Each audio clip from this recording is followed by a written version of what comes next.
Hi friends, আশা করি আপনারা ভালো আছেন।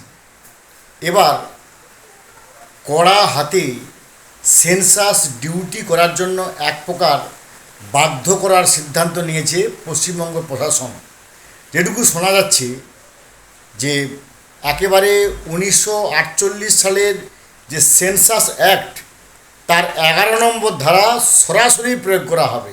এতদিন পর্যন্ত সেন্সাস ডিউটি না করলে তাকে রিকোয়েস্ট করা হতো, তাকে একটা লিগ্যাল প্রেশার দেওয়া হতো, তাকে বুঝিয়ে বাজিয়ে একটা ইন্টারভেনশন করা হতো যে ভাই তুমি এটাকে ডিউটি করো, এটা তোমার বাউন্ডেন ডিউটি, উমুক তুমুক তুমুক উমুক। কিন্তু এবার শোনা যাচ্ছে যে 1948 সালের সেন্সাস অ্যাক্টের 11 নম্বর ধারা প্রয়োগ করা হবে।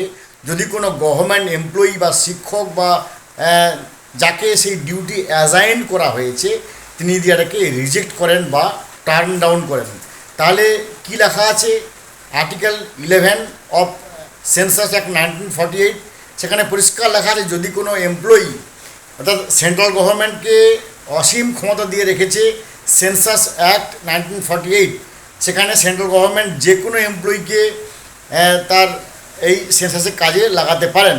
যদি কোনো এমপ্লয়ি বলেন যে আমি করব না, আমি ভাই করতে পারবো না, আমার সমস্যা আছে, অমুক তুমুক, আমি এই কাজ করেছি, সেই কাজ করেছি, ওই কাজ করেছি, আমার স্কুল আছে, আমার স্কুলে বাচ্চা আছে, অমুক তুমুক, যে কোনো এক্সকিউজ বা লেম এক্সকিউজ বা অরিজিনাল এক্সকিউজ দেখার, তার 11 নম্বর ধারায় কী বলা আছে যে সঙ্গে সঙ্গে কোনো এমপ্লয়ি যদি না বলে তাকে তার 1000 টাকা জরিমানা হবে এবং ম্যাক্সিমাম ক্ষেত্রে তার 3 বছরের জেল পর্যন্ত হতে পারে।